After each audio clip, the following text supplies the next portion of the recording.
ಮಾತಾಡಲ ಎಲ್ಲರಿಗೂ ನಮಸ್ಕಾರ. ಮಾಧ್ಯಮ ಮಿತ್ರರಿಗೆ ಹಾಗೆ ಮೀಡಿಯಾ ಮಿತ್ರರಿಗೆ ಸ್ವಾಗತ.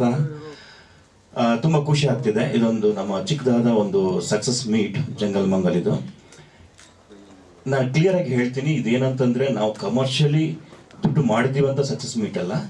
ಒಂದು ಒಳ್ಳೆಯ ರೆಸ್ಪಾನ್ಸ್, ಯಾರ್ಯಾರು ನೋಡಿದ್ದಾರೆ ಅವರ ಅಭಿಪ್ರಾಯಗಳು, ನಮ್ಗೇನು ಮೆಸೇಜ್ಗಳು ಬರ್ತಾ ಇದ್ದಾವೆ, ವಾಟ್ಸಪ್ ಆಗಿರ್ಬೋದು, ಇನ್ಸ್ಟಾಗ್ರಾಮ್ ಆಗಿರ್ಬೋದು, ಎಲ್ಲ ಕಡೆಯಿಂದಲೂ ಈ ಸ್ಯಾಟರ್ಡೆ ಸಂಡೇ ನಾವು ನೋಡ್ತೀವಿ, ಫ್ಯಾಮಿಲಿ ಜೊತೆಗೆ ಹೋಗ್ತಾ ಇದ್ದೀವಿ.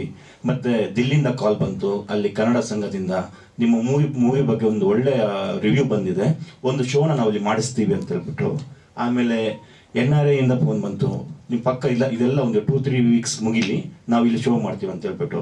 ಹಾಗೆ ಪಡುಬಿದ್ರೆಯಲ್ಲಿ ಯಾರೋ ಒಬ್ರು ಫೋನ್ ಮಾಡಿ ಹೇಳಿದ್ರು ನಮಗೆ, ಒಂದು ಶೋನ ನಾನು ಫುಲ್ ತಗೊಂಡು ಮಾಡ್ತೀನಿ, ನೀವೆಲ್ಲ ಫ್ರೀ ಆಗಿಬಿಟ್ಟು ಬರಬೇಕು ಅಂತ ಹೇಳ್ಬಿಟ್ಟು.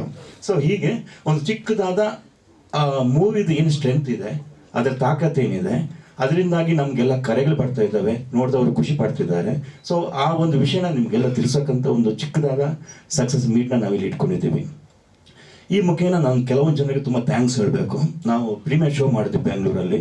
ಮಾಡಿದ ಮೇಲೆ ಮೊದಲನಾಗಿ ಗುರುದೇಶ್ ಪಾಂಡೆ ಮತ್ತು ಅನಿಲ್ ಯಾದವ್ ಇವರು ಮಾರನೇ ದಿವಸ ಇಮಿಡಿಯೇಟ್ ಆಗಿ ಅವ್ರ ಆಫೀಸಿಗೆ ಕರೆದುಬಿಟ್ಟು, ತುಂಬ ಒಳ್ಳೆ ಮೂವಿ ಮಾಡಿದ್ದೀರಾ, ನಿಮ್ಮ ಪ್ರಚಾರ ಕಮ್ಮಿ ಆಯಿತು, ಸ್ವಲ್ಪ ಅಗ್ರೆಸಿವ್ ಆಗಿ ಮಾಡ್ಬೇಕಂತ ಹೇಳ್ಬಿಟ್ಟು ಗುರುದೇಶ್ ಪಾಂಡೆ ಅವರು ಅವ್ರ ಫೋನಿಂದಲೇ